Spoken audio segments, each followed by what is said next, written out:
अस्सलाम वालेकुम, मैं हूं शाहिद हुसैन। आज की वीडियो बड़ी ख़ास है, लेकिन बहुत सारे दोस्त मुझे सिंध हाई कोर्ट से और जो दीगर सिंध की अदालती जो ख़बरें होती हैं वो आप तक पहुंचाता रहता हूं। तो बहुत सारे दोस्त मुझसे डिमांड कर रहे हैं कि यार वो ख़बरें छोड़ दी हैं और अब जो कौमी मामलात हैं उस पर वीडियो कर रहे हो, तो लिहाजा वो भी अपडेट करो। चूँकि कौमी मामलात बहुत ज़्यादा अहम है और बहुत ज़्यादा लोग ये जानना चाहते हैं, तो जो मुख्तलिफ सोर्सेज से या मुख्तलिफ जो कानूनी और आइनी मामलात होते हैं वो भी मैं कोशिश करता हूँ कि आप तक पहुँचें। इसलिए जो सिंध हाई कोर्ट से और मुख्तलिफ जो अहम तरीन मामलात हैं वो कुछ पेंडिंग रह गए हैं, लेकिन वो पेंडिंग ज़रूर है, आपको अपडेट मैं ज़रूर करता रहूँगा, क्योंकि मामलात कुछ सियासी तौर पर बहुत ज़्यादा सरगर्म हैं और इसलिए मैं समझता हूँ कि ये ज़्यादा अहम है। और जो मामलात जो केसेस एक अरसे से मैं फॉलो करता आ रहा हूँ वो आप तक किसी न किसी आगे वीडियो में ज़रूर पहुँचाऊँगा। वो मामलात ख़त्म नहीं किए, लेकिन वो पहुँचाऊँगा ज़रूर आप तक। वीडियो शुरू करनी है और ख़ास तौर पर कुछ दिन से जो एक चीज़ बाज़गश्त कर रही है कि माइनस इमरान खान, यानी कि इमरान खान को माइनस किया जाए, बाकी तहरीक इंसाफ जो है वो काबिल कबूल होगी। अब मैं कुछ ऑब्ज़र्व कर रहा था, बहुत सारी चीज़ों को देख रहा था कि आखिरकार जो लीडर बहुत ऊपर तक पहुंच जाता है तो उसको फिर माइनस करने की बातें क्यों होती हैं। यानी कि क्या वो कड़ी है कि जिस तरह पहले जुल्फ़िकार अली भुट्टो को मैनेज किया गया, फिर अल्ताफ़ हुसैन साहब को मैनेज किया गया, फिर नवाज़ शरीफ को, और उसके बाद फिर अब इमरान खान को जो है मैनेज करने की बातें हो रही है, ये आखिर होता क्यों है। पहले तो ये बात हमें समझनी पड़ेगी कि पाकिस्तान में ये बहुत ज़्यादा आम है या बहुत ज़्यादा ये होता ही यही है कि जब तक आपको किसी भी यानी मुक़्तदर हलकों या किसी ना किसी की सपोर्ट ना हो, आप आला ओहदों पर यह हुकूमतें आप नहीं बना सकते। आपको याद होगा कि बहुत सारे जो हमारे बुज़ुर्ग हैं या किताबों में भी आप पढ़ते हैं तो जुल्फ़िकार अली भुट्टो के बारे में कहा जाता है कि एक जनरल को वो डैडी कहते थे। उसके बाद फिर वो हुकूमत में आए, ऊपर तक पहुँचे, और उसके बाद फिर जब उन्होंने हक़ाइक़ पर बात करना शुरू की तो उसके बाद फिर उनको किस तरह अलग किया गया।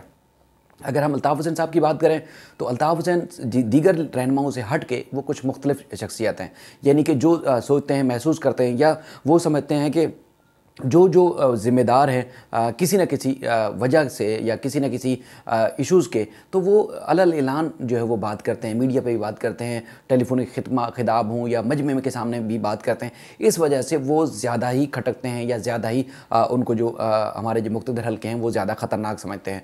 तो उनको मैनेज करने के बाद आपने फिर देखा कि वो एक एमक्यूएम की थी और एमक्यूएम को वो वाली मैनेज करने के बाद फिर एमक्यूएम पाकिस्तान रखने के बाद एक एमक्यूएम का नया चेहरा सामने लाने की कोशिश की गई। और उसके बाद फिर जो नवाज़ शरीफ हैं, नवाज़ शरीफ के साथ भी यही हुआ। उसके बाद फिर अब इमरान खान के साथ ये हो रहा है। अच्छा, ये बातें होती क्यों हैं? मैंने जैसे जिक्र किया कि बहुत सारे मामलात का ज़िम्मेदार जब अल्ताफ़ हुसैन अगर किसी को समझते हैं तो वो उसका ज़िक्र करते हैं, वो हर फोरम पर ज़िक्र करते हैं। और हमारे जो दीगर रहनुमा या लीडरान हैं वो अल्ताफ़ हुसैन से ज़्यादा ख़तरनाक बातें भी करते हैं, अमल भी करते हैं, इदारों के ख़िलाफ़ भी, मुल्क के ख़िलाफ़ भी, करप्शन और बदगुमानी और बहुत बेशुमार चीज़ें करते हैं। लेकिन वो ऑन रिकॉर्ड कम और ऑफ रिकॉर्ड बहुत ज़्यादा बातें करते हैं। लेकिन जब उनकी बातें बाहर आती हैं तो फिर मुक़्तदर हल्के जो है किसी न किसी तरीके से उनके खिलाफ़ हो जाते हैं। फिर उनके खिलाफ़ इसी तरह कार्रवाई शुरू हो जाती है। जैसे पहले जुल्फ़िकार अली भुट्टो को मैनेज किया गया, अल्ताफ़ हुसैन साहब को तो जिस तरह मैंने पहले अर्ज़ किया कि एक अलग तरीके से उनको मैनेज किया गया, नवाज़ शरीफ को मैनेज किया गया, अब बात हो रही है इमरान खान की। तो ये बड़ी कौम को समझने वाली बात है कि हम ठीक है अपने जो जितने भी पार्टियों के कायदीन होते हैं हम उनको बुरा भला ज़रूर कहें, लेकिन ये तो देखें कि आखिरकार उनको मैनेज करने वाली ताकतें कौन है, वो उनका पहचानना ज़रूरी है। क्योंकि जब आप सोशल मीडिया का दौर है, आप समझदार हैं, जब इन चीज़ों को नहीं देखेंगे तो फिर आप कभी भी कामयाब नहीं हो सकते। फिर चाहे बड़े से बड़े लीडर आ जाएं, बड़े से बड़े लीडरान आपको कुर्बानी देने वाले आ जाएं, कभी भी आप कामयाब नहीं हो सकते। आपने खुद देखा कि एक बड़ी ताकत, बड़ी कौम के बड़े लीडर को जो इजहार पर जो है वो साइड पे कर दिया गया, और उसके बाद फिर आज बेयारो मददगार है बहुत बड़ी कम्युनिटी जो है, मैं उर्दू स्पीकिंग या महाजर कम्युनिटी की बात कर रहा हूँ। इसके अलावा अब जो बड़ी बातें बाज़गश्त कर रही हैं वो आपके सामने है इमरान खान साहब के हवाले से। अच्छा, सुप्रीम कोर्ट में आज भी जिस तरह वकला तंजीमों की जानिब से और मुख्तलिफ, यानी कि जो लोगों तक ज़्यादा बात पहुँचाने वाले अक्सरियत, तो जनाब ये जो मामला है बड़ा संगीन नौयत का हो चुका है। अब चूँकि जो इत्तेहादी हैं और ख़ासतौर पर एमक्यूएम है, आमिर खान का और कुछ और लोगों का भी, कि वो कहते हैं कि अब इमरान खान का 80% भी बात आगे जा चुकी है। अब मामलात काफ़ी संगीनी की तरफ जा रहे हैं। बार बार हमें भी कुछ जो ज़राए हैं वो बताते हैं कि वज़ीर आज़म के हाथ में, उनके कंट्रोल में है। अब भी जो है वो हारे नहीं हैं, वो निकाले नहीं जाएंगे, बल्कि हुकूमत उनकी रहेगी। लेकिन जो हालात व वाक़यात बताते हैं कि ना सिर्फ अपोजिशन जमातें मुतहद हैं, बल्कि इत्तेहादी जमातें भी वो अपोजिशन के मौक़िफ़ की तायद करती हैं, बल्कि उनसे मुत्तफ़िक़ हैं। तो हुकूमत को बड़ा ख़दशा हो सकता है। लेकिन अब मामलात जो है वो कानूनी जो है वो रास्ते की तरफ चल पड़े हैं, जिसमें ख़ास तौर पर रेफरेंस दायर करने का फ़ैसला किया गया है। मुशावरत जारी है, जिसमें जो नाअहल होने वाले, यानी कि पार्टी पॉलिसी के ख़िलाफ़ जो वोट देने वाले अरकान असम्बली है, क्या वो यानी कि आर्जी नाअहल होंगे या ताहियात नाअहल होंगे, और उस हवाले से भी सुप्रीम कोर्ट से राय ली जाएगी। लेकिन सुप्रीम कोर्ट में जो सुप्रीम कोर्ट बार एसोसिएशन की जानिब से दरख्वास्त दायर की गई थी, उसको आज अचानक जो है वो रोस्टर जारी हुआ, और आप देखेंगे रोस्टर भी, और उसमें बताया गया कि जैसे आज फौरी तौर पर 1 बजे केस की समाअत होगी। तो जब ज़ाहिर एक अचानक चीज़ होती है तो फिर अज्यूम ये करता है रिपोर्टर कि ये अज़ खुद नोटिस है, सुमोटो नोटिस है सुप्रीम कोर्ट का। उसके बाद सुप्रीम कोर्ट के तर्जमान की वजाहत ज़रूर आई कि ये अज़ खुद नोटिस नहीं है, बल्कि एक ये रूटीन की जो तयशुदा चीज़ थी उस पर ही केस की समाअत होगी। बहरहाल चीफ जस्टिस उमर अता बंदियाल साहब और उसके बाद जस्टिस मुनीब अख्तर, जो कि इंतहाई माहिर जो है वो कानूनदान समझे जाते रहे हैं, उसके बाद अच्छे जज समझे जाते हैं, सिंध हाई कोर्ट से एलिवेट हुए हैं, तो समझा जा रहा है कि अब वो जो है इस मामले को आगे तक देखेंगे। अब सुप्रीम कोर्ट ने खुद भी कमिटमेंट की है कि रोज़ाना की बुनियाद पर इस केस की समाअत होगी। लेकिन जो अगर आज खुद नोटिस नहीं लिया गया तो फिर सिंध हाउस पे हमले के हवाले से जो है वो क्यों रिपोर्ट तलब की गई है, ये एक सवाल है। क्योंकि अफरा तफरी जिस तरह फैली हुई है, तो तमाम इदारे जो है वो इन चीज़ों को नोट करते हैं, उनमें भी बहुत सारी चीज़ें महसूस की जाती हैं। बहरहाल जब समाअत हुई, तमाम जो फरीकैन वो पेश हुए, अटारनी जनरल पाकिस्तान खालिद जावेद साहब भी पेश हुए।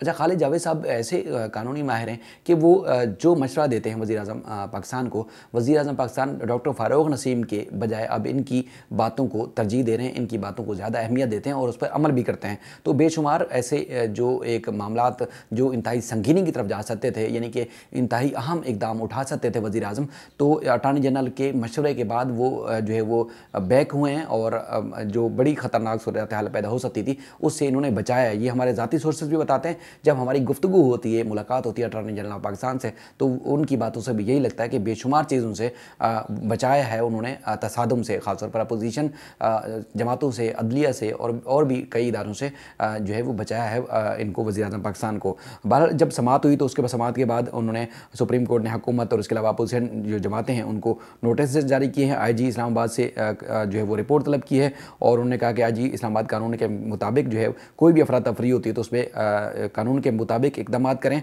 और सुप्रीम कोर्ट ने तमाम सियासी जमातों को कहा कि वकला के ज़रिए पीर के रोज़ जो है वो अदालत में पेश हों, और केस की समाअत जो है रोज़ाना की बुनियाद पर होगी। और अदालत ने एक चीज़ और भी वाज़ेह की कि बेशुमार लोग समझ रहे थे कि जब ये मामला टेकअप सुप्रीम कोर्ट में हो गया है तो तहरीक अदम एतमाद का जो मामला है वो थोड़ा लटक जाएगा। लेकिन सुप्रीम कोर्ट ने वाज़ेह कर दिया है कि आइन के आर्टिकल 95 के तहत जो तहरीक अदम एतमाद का जो मामला है उस पर अमल जो है वो जारी रहेगा। बाकी अदालत ने तहरीक इंसाफ, मुस्लिम लीग नून, पीपल्स पार्टी, जमीयत उलमा इस्लाम फ़े को नोटिस जारी किए हैं, और अदालत ने कहा कि सुप्रीम कोर्ट सियासी अमल में मुदाखलत नहीं करेगी, मगर कानूनी अमूर को जो है वो देखा जाएगा। पीर के रोज़ रिपोर्ट तलब की और अदालत ने कहा कि सिंध हाई कोर्ट को नुकसान पहुँचाया गया, और उसके बाद फिर उन्होंने कहा कि सियासी जमातों को कानून के मुताबिक जो है हम बर्ताव करेंगे, लेकिन कोई नाकानूनी या एक खिलाफ कानून जो है वो अमल नहीं होने देंगे। इसलिए अदालत ने जो है वो रोका है कि खिलाफ कानून को इकदाम ना किया जाए, क्योंकि जो वकला तंजीमें हैं वो इस बात पर ज़्यादा सरगर्म है कि जल्द से जलूस जो वफाकी हुकूमत या उससे बाद फिर जो अपोजिशन जमातों की जानिब से तलब किए गए हैं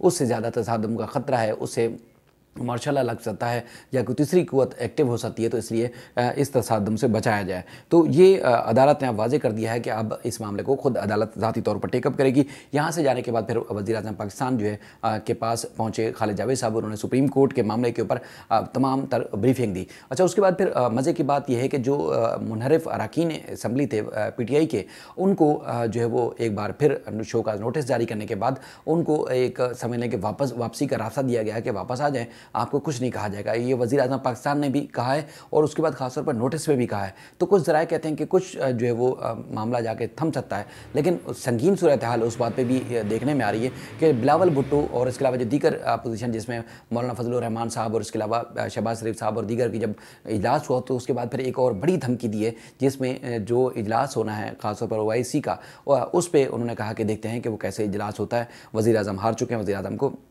पीछे हट जाना चाहिए। तो बहरहाल ये मामला आगे चलकर बहुत ख़तरनाक भी हो सकते हैं, लेकिन कुछ रोज़ जो है वो ज़्यादा अहम है। इदारे जो है वो शायद खुली छूट दे के बैठे हुए हैं कि मामला आगे बढ़ें तो शायद फिर उनको कुछ परफॉर्म करने का मौका मिले, लेकिन मामला कौम को समझने पड़ेंगे कि क्या, जैसे पहले मैं आपको बता चुका हूँ कि इसी तरह आप देखते आएंगे कि क्या जिस तरह जुल्फ़िकार भुट्टो जो है मैनेज हुए, अल्ताफ़ हुसैन मैनेज हुए, नवाज शरीफ मैनेज हुए, क्या अब इमरान खान को भी आप इसी तरह मैनेज करवाएंगे? तो फिर ये खेल कभी ख़त्म नहीं होगा। तो लिहाजा आप कौम को इस मामले में सोचना चाहिए और समझना चाहिए, और उसके बाद कभी ख्याल आना चाहिए हमारे मुक़्तदर हल्कों को भी कि आखिरकार इस तरह का खेल जो है किस तरह चलता रहेगा, कब तक चलता रहेगा।